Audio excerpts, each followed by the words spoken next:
আসসালামু আলাইকুম বন্ধুরা, আজকে আমরা পড়তে চলেছি 6-এর 6 অধ্যায় বিজ্ঞান পড়া সংক্ষিপ্ত প্রশ্ন 1 ও 2।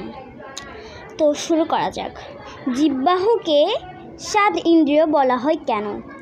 মুখগহ্বরে অবস্থিত লম্বা পেশিবহুল অঙ্গটি হলো জিহ্বা। জিহ্বায় বিভিন্ন স্বাদ গ্রহণের জন্য স্বাদকোষ থাকে। এগুলো জিহ্বার সামনে, পেছনে ও পাশে অবস্থান করে। আমরা জিহ্বার অগ্রভাগ দিয়ে মিষ্টি ও নোনতা, পাশের অংশ দিয়ে লবণ ও টক স্বাদ এবং একেবারে পেছনের অংশ দিয়ে তিতা বা তিক্ত স্বাদ অনুভব করে থাকি। জিহ্বার মাঝখানে কোনো স্বাদকোষের উপস্থিত না থাকায় সেখানে কোনো স্বাদ অনুভব হয় না।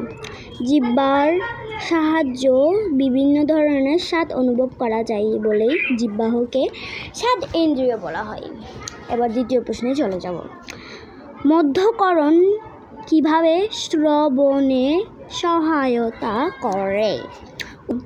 বহিকরণ ও অন্তঃকরণের মাঝখানে মধ্যকরণ অবস্থিত।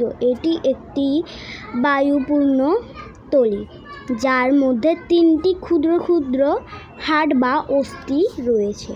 অস্থিসমূহের মাধ্যমে সব তরঙ্গ বা ডেট অন্তঃকরণে পৌঁছায়। এছাড়া কানের সাথে গলার সংযোগের জন্য একটি নল আছে, যার কাজ হলো কর্কটের বাইরে ও ভেতরের বায়ু চাপ সামনে রাখা।